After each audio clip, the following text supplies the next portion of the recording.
Hello class. तो पिछली class में हम लोगों ने बात की थी फिलॉसफी ऑफ सोल। आज हम लोग नया टॉपिक पढ़ेंगे, composition of the human body according to Ayurveda, naturopathy, yoga, modern medicine and homeopathy. यानी आयुर्वेद, प्राकृतिक चिकित्सा, योग, आधुनिक विज्ञान और होम्योपैथी के अनुसार मानव शरीर की संरचना, कंपोजिशन, कैसे बना है मानव का शरीर। आयुर्वेद क्या कहता है, प्राकृतिक चिकित्सा क्या कहती है, योग क्या कहता है, आधुनिक यानी मॉडर्न साइंस क्या कहती है कि ये मनुष्य का शरीर कैसे बना है। तो आज हम लोग इसी पर चर्चा करेंगे, ठीक है। ये देखिए, स्पेस, फायर, एयर, अर्थ, वाटर, 5 तत्वों से मिलकर हमारा शरीर बना है। तो चलिए पढ़ते हैं हम लोग। तो सबसे पहले पढ़ते हैं composition of the human body according to Ayurveda. सबसे पहले आयुर्वेद क्या कहता है शरीर के कंपोजिशन के बारे में, इस पे चर्चा करेंगे हम लोग।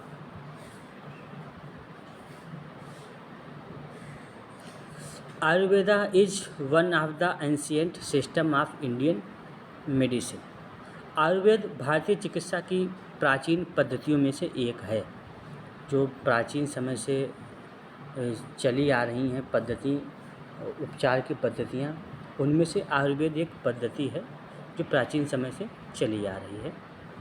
It considers the human body as an integrated unit of body, mind, sense and consciousness.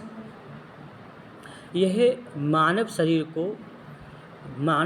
को शरीर, मन, इंद्रिय और चेतना की एक एकीकृत इकाई मानती है। ये क्या मानती है कि मनुष्य जो है वो एक शरीर, मन, इंद्रिय, चेतना, ये सब आपस में एक मिक्स्ड हैं, एक ही हैं, एक आपस में एकीकृत हैं,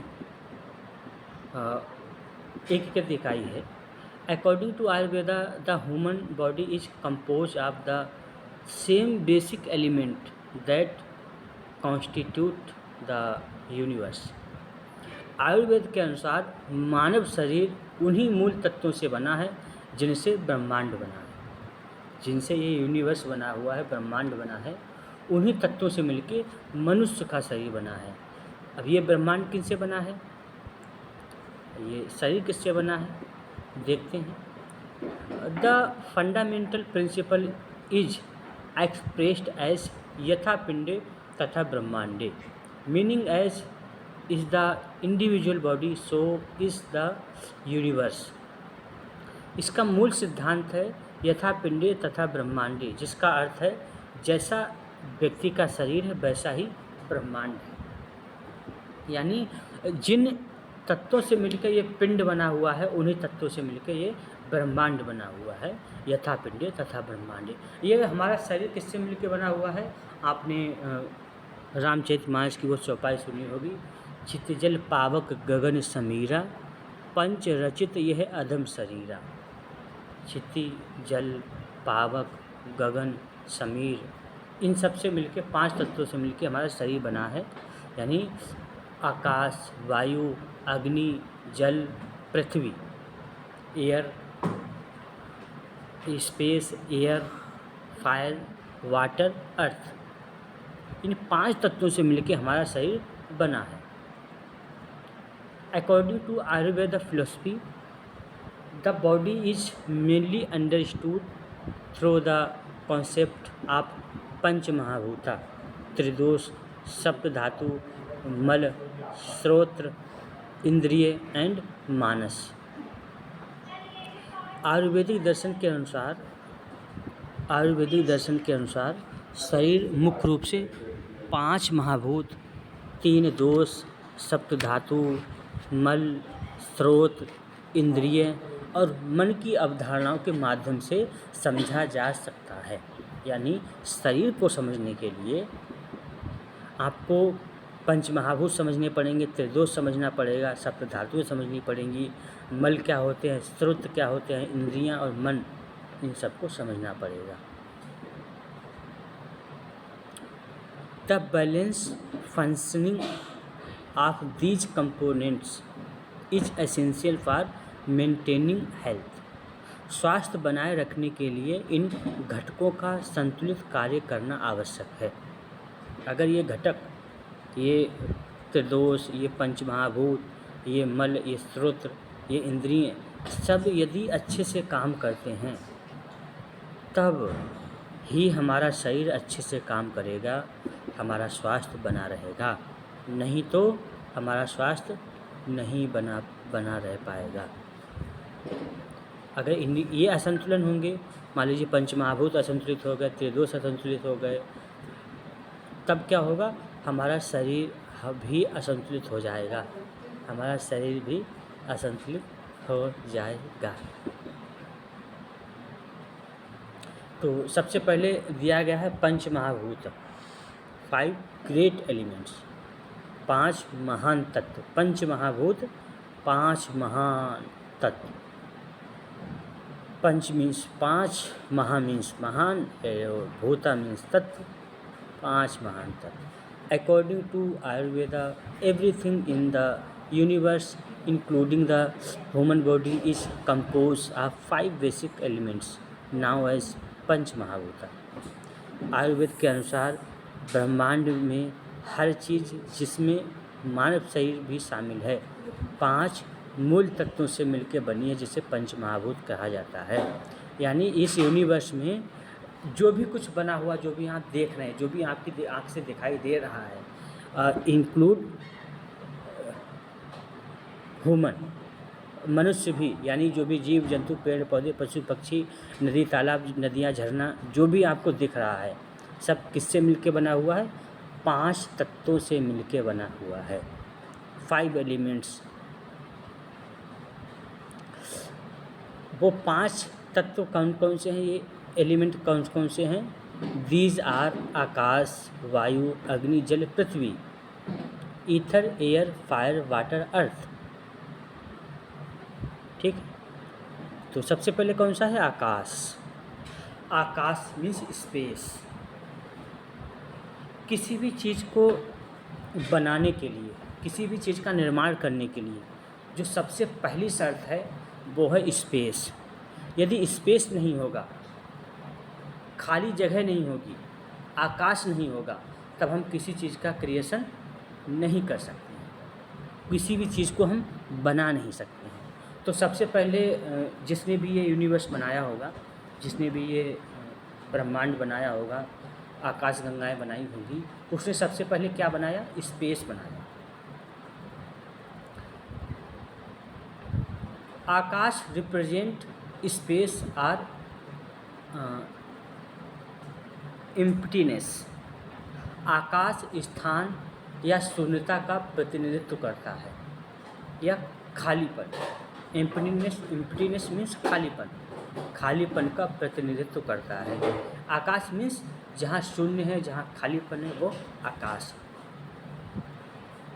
it provides the necessary space for various structure and processes within the body.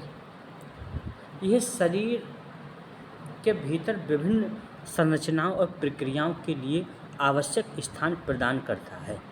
यह शरीर के भीतर विभिन्न संरचनाओं और प्रक्रियाओं के लिए आवश्यक स्थान प्रदान करता है। यानी शरीर में जो भी संरचनाएं हैं, जो भी ऑर्गन्स हैं, और उस ऑर्गन्स की जो भी क्रियाएं हैं, प्रक्रियाएं हैं, यह क्या करता है? उनके लिए स्थान देने का काम करता है। अगर जैसे मान लीजिए हमारे ये ट्रंक एरिया है, ट्रंक एरिया मीन्स ये एक ड्रम बना है, मतलब है ट्रंक एरिया है। ये क्या बताते हैं? साइंस कहती है कि ड्रम है। ड्रम में उन्होंने कहाँ पे आपकी इंटेस्टाइन, लार्ज इंटेस्टाइन रखनी है, कहाँ पे स्मॉल इंटेस्टाइन रखनी है, लीवर कहाँ पे रखना है, स्टमक कहाँ पे रखना है, पैंक्रियाज कहाँ पे रहेगा, गॉल ब्लैडर कहाँ पे रहेगा, लंग्स कहाँ पे रहेगा, ट्रेकिया कहाँ पे रहेगी, हार्ट कहाँ पे रहेगा, इन सारी चीज़ों से उसको फिल कर दिया, उसको भर दिया। मतलब हमारा ट्रंक एरिया क्या था, एक स्पेसियस जगह थी, इसमें काफ़ी स्पेस था। यहाँ पे अलग अलग काम करने वाले ऑर्गन्स को उसमें फिट कर दिया, अब वो जगह भर गई है। अब उस ऑर्गन में भी स्पेस है, उस ऑर्गन में भी, क्योंकि स्पेस नहीं होगा तो उनमें क्रिया नहीं हो पाएगी, काम नहीं कर पाएंगे। तो स्पेस क्या करता है, ये हमारे शरीर के जो भी संरचनाएं हैं और जो भी कार्य हैं उनको स्थान प्रदान करता है। जैसे मान लीजिए स्टमक है, स्टमक की अपनी एक संरचना है, उसका एक स्ट्रक्चर है, प्लस स्टमक का एक कार्य भी है, वो हमारे भोजन को मथता है, पचाता है, उसमें HCl वगैरह मिला के भोजन को तोड़ता है, फिर उसको आगे लिक्विड बना के उसको स्मॉल इंटेस्टाइन में भेजता है। तो अब ये इसके लिए स्टमक क्या करता है, मूवमेंट करता है, पेरिस्टल्टिक मूवमेंट वगैरह होता है। अभी मूवमेंट तभी हो पाएगा जब खाली जगह स्पेस होगा। जैसे मान लीजिए बहुत भीड़ में आप फंस जाएं, बहुत भीड़ में मतलब बिल्कुल पैर रखने की भी जगह ना हो, तब आप क्या है, मूवमेंट नहीं कर पाएंगे। वही अगर स्पेस रहता है, भीड़ कम होती, तो आप अच्छे से घूम जाएंगे चारों तरफ। ऐसे ही हमारे शरीर में भी स्पेस की आवश्यकता पड़ती है।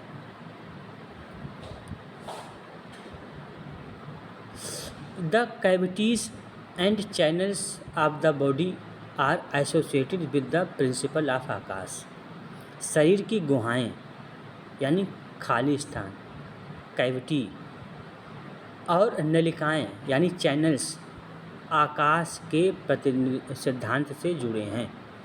तो जैसे मान लीजिए हमारी ओरल कैविटी है, बकल कैविटी है, ये सब क्या हैं, ये कैविटी स्पेस हैं, ठीक है। फिर और क्या बताएं, नलिकाएं यानी चैनल्स, जैसे मान लीजिए हमारी ब्लड वेसल्स हैं, ब्लड वेसल्स क्या हैं, उनमें अंदर स्पेस है तभी ब्लड फ्लो कर पा रहा है। आर्टरी हैं, वेंस हैं, या लिम्फ चैनल हैं, लिम्फ चैनल हैं, तो उसमें हम बना पाते हैं, खाली जगह तभी वो काम कर पाती है, ठीक है। तो ये आकाश तत्व हमारे शरीर में, या शरीर की जो भी मूवमेंट हैं, जो भी एक्टिविटी है, जो भी लेफ़्ट राइट दाएं बाएं जो भी जॉइंट्स मूवमेंट है, वो सब किसकी वजह से हो पाता है, आकाश एलिमेंट्स की वजह से हो पाता है। नेक्स्ट है वायु, एयर। वायु रिप्रेजेंट मूवमेंट एंड एक्टिविटी। वायु क्या करता है, यह हमारे शरीर की गति और सक्रियता का प्रतिनिधित्व करती है। वायु हमारे शरीर की गति और सक्रियता का प्रतिनिधित्व करती है। It is associated with respiration, circulation, movement of muscles, nerve activity and other form of psychological movement. यह श्वसन, परिसंचरण तंत्र, मांसपेशी की गति, तंत्रिका गतिविधि और अन्य प्रकार की शारीरिक गतिविधियों से जुड़ी है। वायु हमारे शरीर में 10 रूपों में रहती है, प्राण, अपान, समान, व्यान, उदान, नाग, कुर्म, कृकल, देवदत्त, धनंजय। 10 रूपों में हमारे शरीर में वायु रहती है। वायु क्या करती है, गति का काम करती है। वायु कभी भी एक जगह पर नहीं रहती, वह मूवमेंट करती रहती है, वह एक जगह पे गति करती रहती है। वायु क्या करती है, वायु हर जगह एक जगह पे नहीं रुकती, वह गति करती रहती है, एक जगह पे वायु कभी नहीं रुकती। ऐसे ही हमारे शरीर में ब्लड का फ्लो कभी रुकता नहीं है, वो गति करता रहता है, वो पूरे दिन भर चलता है, 24 घंटे, जब से जन्म से लेके मृत्यु तक हमेशा गति करता रहता है। उसी तरह से हमारे नर्व इम्पल्स हैं, वो भी क्या करते हैं, गति करते रहते हैं। नर्व इम्पल्स भी हमारे शरीर में ट्रेवल करते हैं, किसके माध्यम से, वायु के माध्यम से। यदि वायु डिस्टर्ब हो जाए तो हमारे शरीर में नर्व इम्पल्स ट्रेवल नहीं कर पाएंगे। जैसे मान लीजिए पैरालिसिस क्या है, ये वात रोग है। जब वात अटैक कर देती है हमारे शरीर में, तब क्या होता है पैरालाइसिस। उसमें क्या होता है मूवमेंट कम हो जाता है, इम्पल्स जल्दी नहीं जा पाते हैं, ब्लड का फ्लो अच्छे से नहीं होता है, ये सारी चीज़ों की यानी गतिविधि कम हो जाती है। तो वायु क्या रिप्रेजेंट करती है हमारी बॉडी में? सक्रियता, एक्टिविटी, सोचने समझने की क्षमता, ये सब कौन देता है? ये सब वायु देती है। ठीक, तो वायु हमारे शरीर, वायु से मिलकर हमारा शरीर बना है। फिर है फायर, अग्नि। अग्नि रिप्रेजेंट ट्रांसफॉर्मेशन एंड मेटाबॉलिज्म। अग्नि क्या करती है? ये परिवर्तन करती है और चयापचय जो भी मेटाबॉलिज्म है उसका प्रतिनिधित्व करती है। कौन? अग्नि।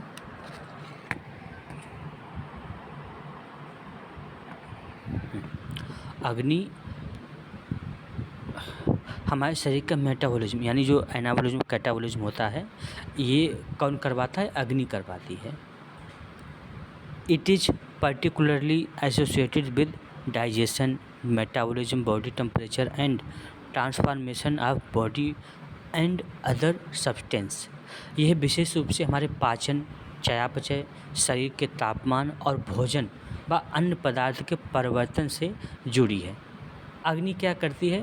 अग्नि का एक काम है रूप परिवर्तन। हम जो भी चीज़, जैसे मान लीजिए हमने एक लकड़ी आग में डाल दें, लकड़ी जलने के बाद क्या हमको वैसी ही मिलेगी? नहीं, वह आग क्या करेगी? उसका रूप परिवर्तित करके वापस देगी हमको। मतलब उसका काम का है ट्रांसफॉर्मेशन, वो चेंज करती है। आग में हम जैसी चीज़ डालेंगे, जो भी डालेंगे, वो हमको वैसी वापस नहीं मिलेगी, उसका कुछ ना कुछ रूप परिवर्तन अवश्य होगा। ठीक है, यही काम हमारे शरीर में, हम जैसा भोजन खाते हैं क्या वैसा ही बाहर निकालते हैं? नहीं, उसका फॉर्मेशन हो जाता है, उसका ट्रांसफॉर्मेशन हो जाता है, उसका बदल जाता है। खाते भोजन हम कैसा भी खाते हैं, निकलता वो वैसा ही है जैसा डेली निकलता है। हम कितना भी अच्छा पकवान खा लें। तो ये काम कौन करता है? ये काम हमारे शरीर में अग्नि करती है। अग्नि हमारे शरीर में ये काम करती है। तो ये और क्या करती है? टेम्परेचर, हमारे शरीर के टेम्परेचर को मेंटेन करती है। जो ये अग्नि है हमारे शरीर के टेम्परेचर, क्योंकि अगर टेम्परेचर नहीं होगा, कम से कम 36 सेल्सियस सेंटीग्रेड या 99 फ़ारेनहाइट का ये टेम्परेचर होना चाहिए हमारी बॉडी का। तो ये कौन मेंटेन करके रखता है? ये शरीर की अग्नि। जैसे ही शरीर ठंडा पड़ने लगता है तो शरीर का ठंडा पड़ने भी अपने आप में एक समस्या है। रोग भी होने लगते हैं, या बहुत ज़्यादा टेम्परेचर जब बढ़ जाता है तब भी दिक्कत हो जाती है व्यक्ति को। तमाम तरह के रोग उत्पन्न होने लगते हैं, रोग हो जाते हैं। ठीक है, तो ये चीज़ें भी होती हैं। तो ये अग्नि हमारे शरीर में कार्य करती है। उसके बाद नेक्स्ट एलिमेंट है वो है जल, वाटर एलिमेंट। जल represents fluidity, cohesion, moisture and lubrication. जल तरलता, जुड़ाव, नमी, जड़ तरलता, जुड़ाव, नमी और चिकनाई का प्रतिनिधित्व करता है। चिकनाई का प्रतिनिधित्व करता है जल। यानी ये पानी क्या करता है? ये हमारे शरीर में जो लिक्विड है वो सब, वैसे भी कहा गया हमारे शरीर में कितना, लगभग 70 to 75% पानी होता है। जैसे यूनिवर्स में 70 to 75% पानी है, वैसे ही हमारे शरीर में भी पानी है 75%। और ये क्या करता है? ये जोड़ने का कार्य करता है। पानी जोड़ने का कार्य करता है। ये जो हमारे शरीर में मॉइस्चर रहता है, हमारे शरीर में जो मॉइस्चर है वो भी काम कौन करता है? ये शरीर ही काम करता है। और ये चिकनाई का प्रतिनिधित्व करता है। It contribution to the fluid components of the body and helps maintain proper hydration and lubrication. यह शरीर के तरल घटकों में योगदान देता है और उचित हाइड्रेशन और चिकनाई बनाए रखने में मदद करता है। पानी जितने भी हमारे मूवमेंट हैं, जितने भी हमारी शरीर में लगभग 75% तो पानी है। जो भी एक्टिविटी है, पानी की हमारे शरीर में सबसे ज़्यादा आवश्यकता होती है। ब्लड में क्या है, 70% लगभग ब्लड में भी 70% पानी है, और बल्कि उससे ज़्यादा ही होगा।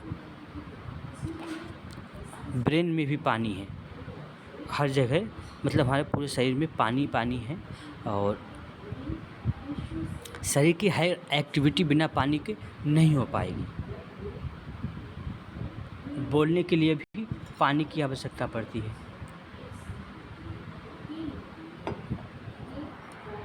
देखा होगा बोलते बोलते कई बार मुंह सूखने लगता है, तो ये क्या मतलब है कि अब पानी की कमी होने लगती है। जब हम पानी पीते हैं तो फिर अच्छे से फिर बोल पाते हैं। तो इसका मतलब बोलने के लिए भी पानी की आवश्यकता होती है। इसके बाद नया जो नेक्स्ट एलिमेंट है वो है अर्थ। अर्थ मीन्स पृथ्वी, मिट्टी। Prithvi represents solidity, stability and physical structure. पृथ्वी क्या है, ठोसपन, स्थिरता और भौतिक संरचना का प्रतिनिधित्व करती है। पृथ्वी जो भी हमारा स्ट्रक्चर है, जो भी हमारी बॉडी का स्ट्रक्चर है, भौतिक संरचना है, वो कौन बनाने का काम करता है? वो काम करता है पृथ्वी। जो हमारे शरीर में मजबूती रहती है, जो हमारे शरीर में एक दिखता है, जो हमारा शरीर दिखता है, वो किसकी वजह से? पृथ्वी की वजह से दिखता है। पृथ्वी ठोसपन, स्थिरता और भौतिक संरचना का प्रतिनिधित्व करती है। Bone, muscles, teeth, nail and other solid structure are traditionally associated with the earth element. तो आपकी मिट्टी हो गई, हड्डी, मांसपेशियाँ, दांत, नाखून और अन्य जो भी ठोस संरचनाएं हैं, पारंपरिक रूप से पृथ्वी तत्व से जुड़ी हुई हैं। किससे? पृथ्वी तत्व से जुड़ी हुई हैं जो भी संरचनाएं हैं। ठीक है, तो ये 5 एलिमेंट्स हो गए। ये इनसे मिलके हमारा शरीर बना है। क्षिति जल का पावक गगन समीरा, पंच रचित है अधम शरीरा। इसके अनुसार बताया है आयुर्वेद में शरीर हमारा बना है। और नेक्स्ट है त्रिदोष। त्रिदोष नॉर्मली इनको त्रिदोष कहा जाता है। जब ये हमारे शरीर में बैलेंस रूप में रहते हैं तब ये बल कहलाते हैं, हमारे शरीर में बल कहलाते हैं। जब ये बिगड़ जाते हैं तो ये दोष कहलाते हैं। जब ये हमारे शरीर में मेंटेन रहते हैं तो ये बल का कार्य करते हैं, हमारे अंदर मजबूती का कार्य करते हैं, हमारी क्रियाओं को अच्छे से चलाते हैं। The 5 महाभूतास combine in different properties to form the 3 fundamental functional principle now as त्रिदोष। पंच महाभूत अलग अलग अनुपात में मिलकर 3 बुनियादी कार्यात्मक सिद्धांत बनाते हैं, जिसे त्रिदोष कहते हैं। मतलब आयुर्वेद का मानना है कि जो पंच महाभूत हैं ये ही आपस में मिलकर इन्होंने 3 दोषों की रचना की है, त्रिदोष की रचना की है, जिसको हम लोग वात पित्त कफ कहते हैं। वात पित्त कफ कहते हैं। ये किससे मिलके बना है? इन्हीं 5 तत्वों से मिलके बना है। जैसे आकाश और वायु मिलके वात बनाते हैं, आकाश, वायु, अग्नि और जल मिलके पित्त बनाते हैं, जल और पृथ्वी मिलके कफ बनाते हैं। आप देखेंगे भी जहाँ स्पेस होता है वहाँ वात होती है, वायु होती है, और ये दोनों मिलके वात मतलब वायु, ये दोनों मिलके वात बनाते हैं। पित्त अग्नि और जल, आग और पानी, जल मिलके पित्त बनाते हैं। कफ पृथ्वी और पित्त मीन्स क्या है? केमिकल्स कैसे होते हैं? वो रिएक्शन करते हैं, कुछ क्रिया प्रतिक्रिया करते हैं, पित्त हो गया। और फिर उसके बाद क्या हो गया? कफ कैसे? जल और मिट्टी मिलके क्या बनाते हैं? कफ का निर्माण करते हैं। कफ कैसा होता है? हल्का, उसमें डेंसिटी होती है ऐसे ही पानी और मिट्टी को मिला दीजिए, देखिए कीचड़ के काम करते हैं, कीचड़ का काम करते हैं, कीचड़ कीचड़ का काम करते हैं। ठीक है, तो ये हो गया। चलिए वात, तो अब हम इसको एक एक करके देखते हैं। तो सबसे पहले क्या है, वात। वात is predominantly associated with Akash and वायु। वात मुख्य रूप से आकाश और वायु से जुड़ा है।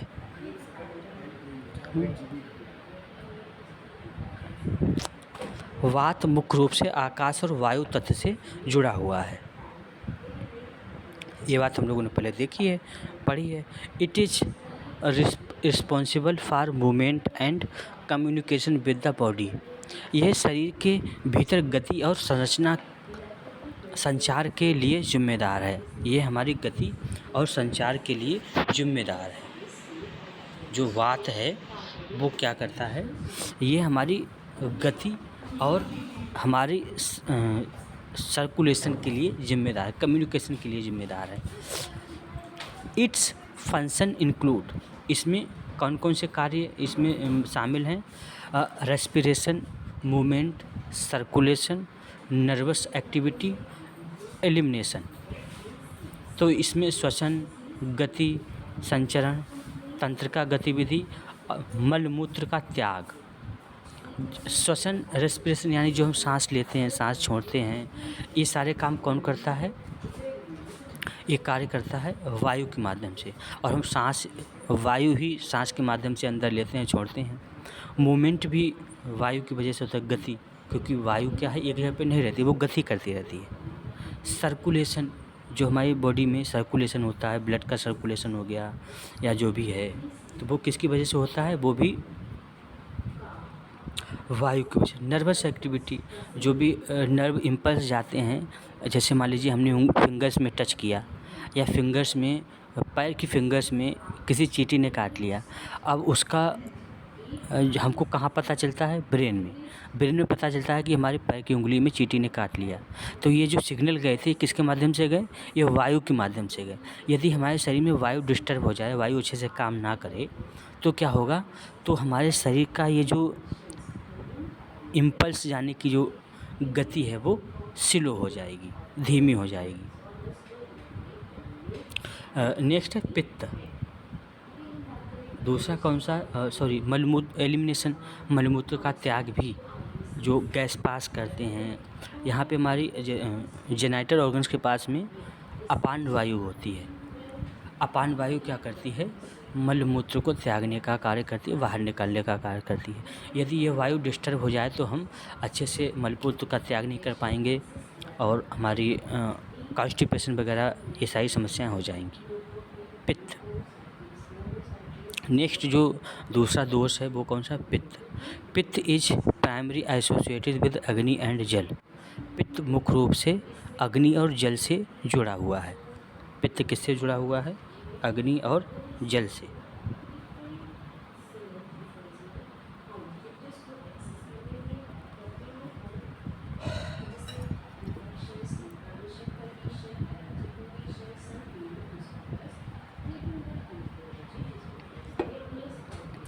It governs transformation and metabolism. ये परिवर्तन और चयापचय को नियंत्रित करता है। ये हमारे शरीर में जो भी परिवर्तन होता है, जैसे अग्नि क्या करती है, वो परिवर्तन का कार्य करती है। तो ये पित्त भी एक तरह से अग्नि ही होती है उसमें। तो ये मेटाबॉलिज्म का कार्य करती है और परिवर्तन, ट्रांसफॉर्मेशन का कार्य करती है। इट्स फंक्शन इंक्लूड, इसके कार्य में शामिल है क्या क्या, digestion, metabolism, regulation of body temperature, vision, transformation of nutrients. तो इसमें पाचन है, चयापचय है, शरीर का टेम्परेचर है, दृष्टि है और पोषक तत्वों का परिवर्तन, ये सारी चीज़ें इसमें शामिल हैं। ठीक है, तो आज की क्लास को हम लोग यहीं पे रखते हैं। अगली क्लास में हम लोग इसको विस्तार से समझेंगे, पित्त से फिर से पढ़ेंगे। ठीक है क्लास, ओके। PDF ठीक।